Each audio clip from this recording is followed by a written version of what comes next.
کی یا رسول اللہ پھر تہائی کی اجازت ہے؟ فرمایا ہاں تہائی بہت ہے، تہائی بہت ہے، تہائی تو خرچ کر سکتا ہے۔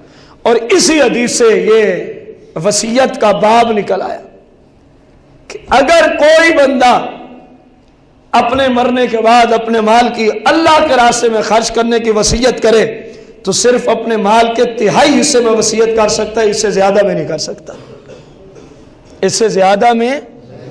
اور زندگی میں جس کی اولاد ہے سارا کچھ ہی اس کو صدقہ کرنے سے رسول اللہ نے منع فرما دیا۔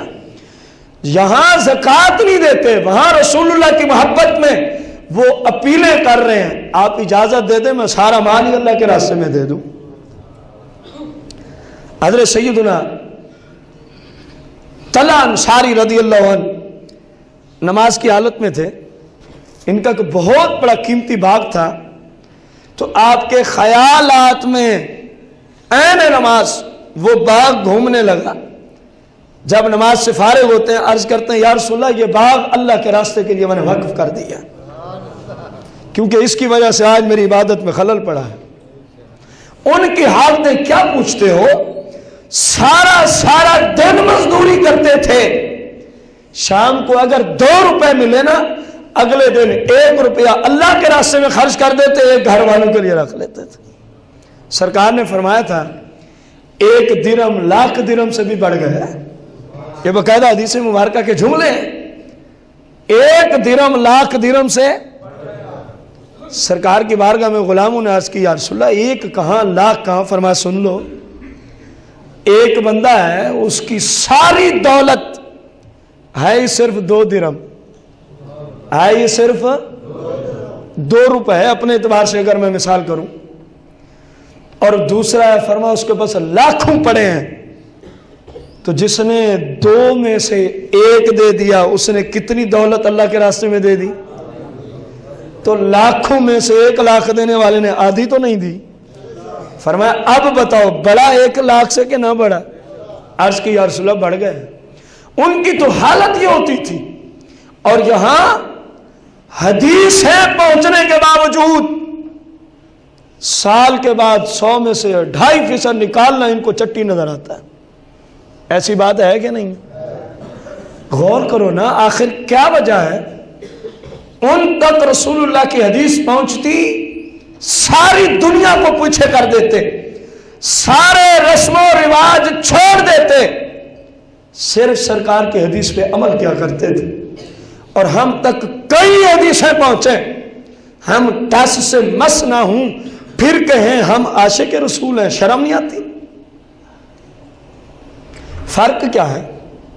صرف حدیث پہنچانے والے کی طرف نسبت کریں تو فرق آتا ہے، وہاں ڈائریکٹ سرکار اکثر کو اور بعض صحابہ تک صحابہ پہنچاتے تھے، اور یہاں سرکار کے غلام پہنچا رہے ہیں۔ فرق اتنا ہے جس چیز کو پہنچایا جا رہا ہے وہ تو ایک ہی ہے کہ نہیں ہے؟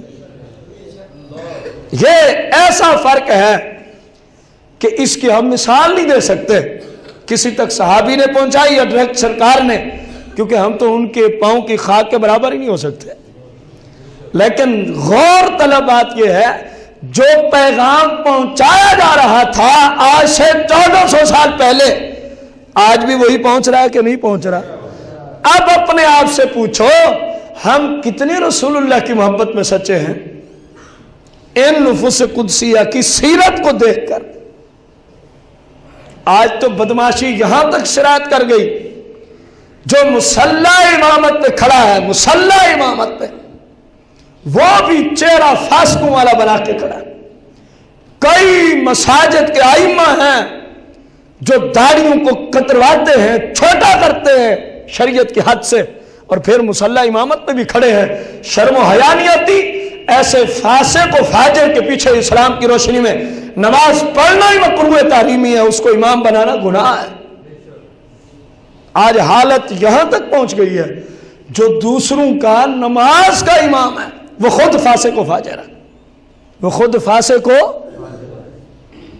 فلمیں دیکھتے ہیں امام، جو دیکھتے ہیں میں ان سے مخاطب ہوں، ڈرامے دیکھتے ہیں امام، گانے والے سنتے ہیں امام، گھر میں شادیوں کے فنکشن پہ نچواتے ہیں عورتوں کو امام۔ بتاؤ تو صحیح یہ امامت اللہ کی رضا کے لیے ہوگی یا دنیا کی دولت کو کمانے کی غرض سے ہوگی؟ اگر اللہ کی رضا کی خاطر ہے تو پھر یہ فاسقوں والے کام کیوں ہیں؟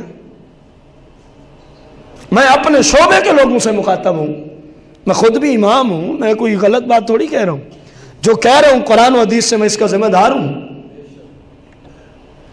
آپ کہیں کہ صرف ہمیں ہی نہیں جوڑتا، میں سب سے پہلے اپنے ہی شعبے کے متعلقہ لوگوں سے مخاطب ہوں۔ بتاؤ اگر تم اللہ کی رضا کی خاطر نمازیں پڑھاتے ہو تو پھر تم نے رسول اللہ کی شریعت کو توڑا ہوا کیوں ہے؟ ادھر رسول اللہ کی حدیث مبارکہ ہے جو علم دین کو دنیا کے سکے کمانے کے لیے پڑے گا میرا رب اس کو جنت کی خوشبو بھی نہیں پانے دے گا۔ اور آج ایسے چمچے کلچے، ایسے فاسق و فاجر سید الجہلاء اہل سنت کے وہ خطیب ذیشان کہلاتے ہیں، جن سے بندہ تبلیغ کے لیے اگر ٹائم مانگے تو ان کی اتنی لمبی زبان باہر آتی ہے کہ اتنے پیسے پہلے دو پھر تبلیغ کے لیے آئیں گے۔ ارے بے ایمانو، رسول اللہ کے دین کو بیچ کے آتے ہو؟ یہ کون سا اسلام ہے؟ بلانے والا بھی مجرم ہے، جو آ رہا ہے وہ بھی مجرم ہے۔ مجرم سے آپ سٹیج پہ بیٹھ کے دین اسلام کی تبلیغ کر کے لوگوں سے عمل کی توقع رکھتے ہیں، اور ان میں اکثر ویسے ہی سید الجہلاء ہیں، میں نامینیٹ نہیں کروں گا، وہ ہیں ہی جہلوں کے سردار جو اتنے پیسے مانگ کے آتے ہیں۔ اپنے مسلک کی بات کر رہا ہوں، رونے کا مقام ہے کہ یہ نہیں ہے؟ پھر اگلی کہانی سن لیں۔ رسول اللہ کے منبر پہ بھائی مصلی امامت ہو یا منبر رسول ہو، سٹیج جس پہ کھڑے ہو کے نعت پڑھنی ہے، تلاوت کرنی ہے، رسول اللہ کی احادیث کی بات کرنی ہے، شریعت کی بات کرنی ہے، یہ ایک عزت کا مقام ہے۔ اسلام کی روشنی میں یہ کس چیز کا مقام ہے؟ رونے کا مقام ہے۔ میرے سنی بھائیوں، ہمارے ہی مسلک کے اندر مختلف محافل میں آپ نے دیکھا بھی ہے، اور اللہ آپ کی زندگی لمبی رکھے، آپ دیکھتے بھی رہیں گے، فاسقوں اور فاجروں کو سٹیج پہ بٹھایا جا رہا ہے۔ جس کی شکل یہودیوں جیسی ہے وہ بھی سٹیج پہ کھڑا ہے۔ یہ نہیں ہوتا ہماری محافل میں؟ رسول اللہ کی حدیث نہیں ہے؟ فرمایا داڑھیوں کو بڑھاؤ، سیاستہ کی حدیث، خالف الیہود، یہودیوں کی کیا کرو؟ مخالفت کرو۔ وہ بغیر داڑیاں کتراتے ہیں، منڈاتے ہیں، تم میرے غلام ہو، تمہارے چہرے پہ میرے چہرے کی طرح داڑھی مبارک سجی ہونی چاہیے۔ اور جس امت کو سمجھانے والا ہی فاسق و فاجر ہو جائے، جس امت کو تبلیغ کرنے والا ہی بے ایمان ہو جائے، یہودیوں جیسی شکل رکھ کے ہم اس نعت خواں کو بلاتے ہیں، کیا اس میں رسول اللہ کی محبت باقی ہے؟ جس کی شکل رسول اللہ جیسی نہیں ہے، ہم ایسے نقیبوں کو اپنی محافل میں نقیب محفل بنا کے لے آتے ہیں اور عزت کے مقام پہ کھڑا کرتے ہیں۔ میرا سنیوں سے یہ دردمندانہ سوال ہے، بتائیں اگر اس کے دل میں رسول اللہ کی محبت ہوتی تو کیا اس کا چہرہ یہودیوں جیسا ہوتا؟ بولو تو صحیح۔ جہاں میں بھول جاؤں، کیونکہ میں ایک انسان ہوں، آپ کھڑے ہو کے میری اصلاح کر سکتے ہیں، میں آپ کا شکریہ ادا کروں گا، لیکن جہاں بھولوں گا وہاں آپ کو بھی دلیل دینی ہوگی کہ آپ نے یوں کہا ہے، حالانکہ حدیث میں یوں ہے۔ ایسے نہیں مانوں گا جیسے آپ میری بات کو بغیر حدیث کے نہ مانیں۔ آج وہ نعت خواں، وہ شعراء حضرات جن کی شکل اسلام کے خلاف ہے، ہم اس کو عزت دے کے، بڑا عظیم پروٹوکول دے کے، بڑے نعروں کی گونج میں اس عزت کے مقام پہ لے آتے ہیں۔ لے آنے والوں کو شرم و حیا نہیں آتی؟ کیا جواب دیں گے کل رسول اللہ کو؟ بتائیں مجھے رسول اللہ کے صحابہ میں کون سا ایسا شخص تھا جو اس حالت کا، معاذ اللہ ثم معاذ اللہ، اس حالت میں ہو کے بھی تبلیغ کرتا تھا؟ بتایا جائے مجھے ذرا۔ ان کے جس فرد کو بھی دیکھو، پاؤں سے لے کر سر تک، صبح سے شام تک، شام سے صبح تک، جلوت سے خلوت اور خلوت سے جلوت تک، جس کردار کی حالت کو دیکھو رسول اللہ کی سنت کی خوشبو بہتی ہوئی نظر آتی ہے۔ یہ کیا عظیم نقصان ہو رہا ہے مسلک کا، یہ کیا عظیم مسلک کے خلاف چند لوگوں نے، مسلک کہلانے والے، اہل سنت کہلانے والوں نے اہل سنت کے عظیم مسلک کو بدنام کرنے کی سازشیں شروع کر رکھی ہیں۔ خدا کا نام لو، ایسے کام چھوڑو جو رسول اللہ کی شریعت اور حدیث مبارکہ کے خلاف ہوں۔ مسلمان کی ذمہ داری ہے کہ ان کاموں کو، جو کچھ میں نے کہا یہ نہیں ہوتا، یہ تو کچھ بھی نہیں ہے جو کچھ ہماری محفل میں ہوتا ہے، یہ تو کچھ بھی نہیں ہے۔ اس کا اکثر رونا ہم نے اس ربیع الاول کے اندر رویا تھا، جو کچھ ہمارے ہاں ہوتا ہے۔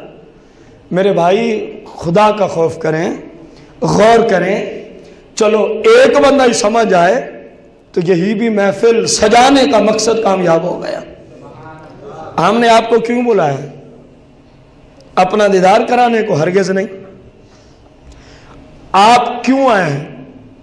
ہمیں دیکھنے؟ ہرگز نہیں۔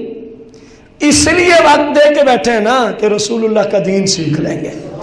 میں بھی اس لیے بیٹھا ہوں نا یہاں کہ سرکار کا دین سکھاؤں گا۔ ممکن ہے اللہ پاک کسی کو ہدایت عطا کر دیں، اس کے سوا میری اور تو کوئی نیت نہیں، اور آپ کی بھی اس کے سوا کوئی نیت نہیں، کیونکہ مومن کے بارے میں اچھا گمان ہونا چاہیے۔ تو بتائیں ان کی زندگیوں کی طرف نسبت کریں۔ حدیث جب پہنچتی تھی ان کا طرز عمل کیا تھا، اور جب ہم تک پہنچی تو ہمارا طرز عمل کیا ہے؟ یہ اپنے آپ سے سوال کرتے رہیے گا، تقابل کرتے رہنا کہ تھے وہ بھی مسلمان ہیں، ہم بھی۔ پہنچتی ان تک بھی سرکار کی حدیث تھی، پہنچتی ہم تک بھی سرکار کی۔ آخر یہ فرق کہاں سے نکل آیا؟ وہ ہر حدیث پہ عمل کر رہے ہیں، ہم اکثر سے روح گردانی کیے ہوئے ہیں۔ ہم اکثر سے روح، کچھ سمجھ میں آنے والی بات ہے کہ نہیں ہے؟ تو پھر اپنے آپ سے پوچھنا چاہیے کہ نہیں؟ پھر اپنے آپ کو تبدیل کرنا چاہیے کہ نہیں؟ کس اعتبار سے؟ عمل کی دنیا میں جب آپ کا عمل رسول اللہ کی سنت اور شریعت پہ آ گیا نا، پھر آپ کو نعرے لگانے کی ضرورت نہیں ہے۔ سرکار خود فرماتے ہیں یہ میری محبت میں سچا مسلمان ہے۔ قال النبی علیہ الصلوۃ والتسلیم من احیاء سنتی فقد احبنی۔ علامہ صاحب بیٹھے ہیں، عربی کو جانتے ہیں۔ فقد احبنی کتنی دور تک کام کر رہی ہے لغت کے اعتبار سے، یہ جملہ کتنی دور تک کام کر رہا ہے؟ سرکار نے فرمایا من احیاء سنتی، جس نے میری سنت پہ عمل کیا، مفہوم حدیث، جس نے میری سنت پہ فقد احبنی، پکی بات ہے، مضبوط بات ہے، مسلم بات ہے۔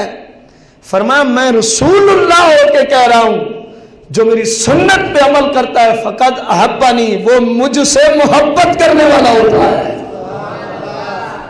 فقد تحقیق کے لیے آیا، پھر احبنی یہ ماضی کا صیغہ ہے، اور ماضی میں جب کوئی کام ہو جائے تو وہ ہر اعتبار سے کنفرم ہوتا ہے۔ مثلا صبح کی نماز ہم نے پڑھی، یہ ماضی ہو گیا، اب پکی بات ہے نا کہ ہم نے کوئی شک و شبہ۔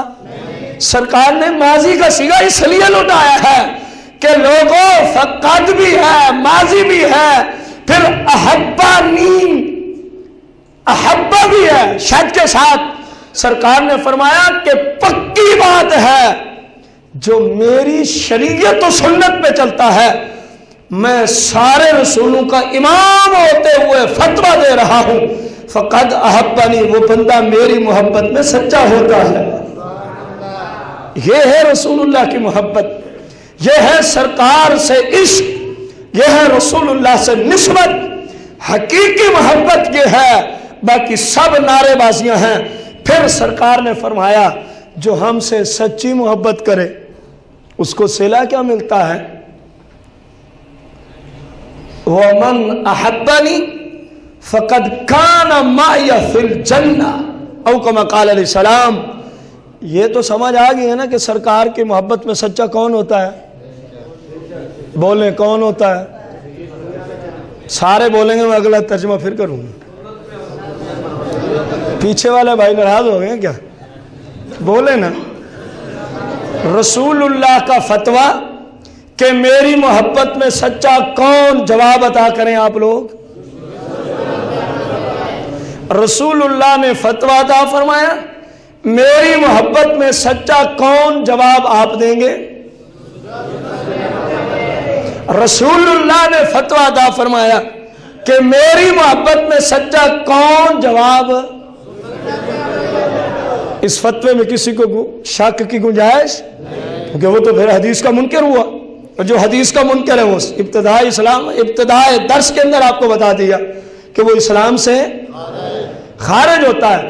اور پھر سرکار نے فرمایا جو مجھ سے محبت کر رہا ہے، اور کر کون رہا ہے؟ جو آپ کی شریعت پہ چل رہا ہے، عمل کر رہا ہے۔ فرمایا فقد کان معی فی الجنہ، معی، میم اور عین، معیہ، یہ معیہ ہے، سادہ لفظ میں اگر آپ کو سمجھاؤں تو یہ معیہ نہیں ہے، یہ معیہ ہے۔ فرمایا جنت میں وہ یوں میرے ساتھ چلا جائے گا، یوں۔ معیہ کا معنی آپ کو بتا رہا ہوں سمجھا کے، سامنے مثال دیکھ کے۔ یہ جدا ہے، یہ ساتھ ہے، تو ماں کا معنی عربی میں ساتھ والا ہوتا ہے۔ فرمایا معیہ، جو میری شریعت پہ چلتا ہے کل قیامت کے دن وہ اسی طرح میرے ساتھ جنت کو چلا جائے گا۔ یہ ہے سرکار کی محبت، یہ ہے رسول اللہ کا عشق۔ اور اب ہر مسلمان، ہر میرا بھائی بزرگ، آپ قابل صد احترام ہیں کہ آپ رسول اللہ کی شریعت کو سننے کے لیے وقت نکالتے ہیں، قابل صد احترام ہے، جتنا احترام کیا جائے کم ہے، لیکن غور کریں کہ عمل کتنا ہے۔ کیا خیال ہے پھر آج کے درس کو سننے کے بعد کچھ تبدیلی لے آنے کا ارادہ ہے کہ نہیں ہے؟ بس اللہ سے دعا گو ہے، اللہ مجھے بھی، آپ سب کو بھی، اور ہمارے تمام مسلمان بہن بھائیوں کو جب تک ہم زندہ رہیں بس سرکار کی شریعت پہ چلنے کی توفیق آمین بجاہ النبی الکریم علیہ الصلوۃ والتسلیم۔ ایک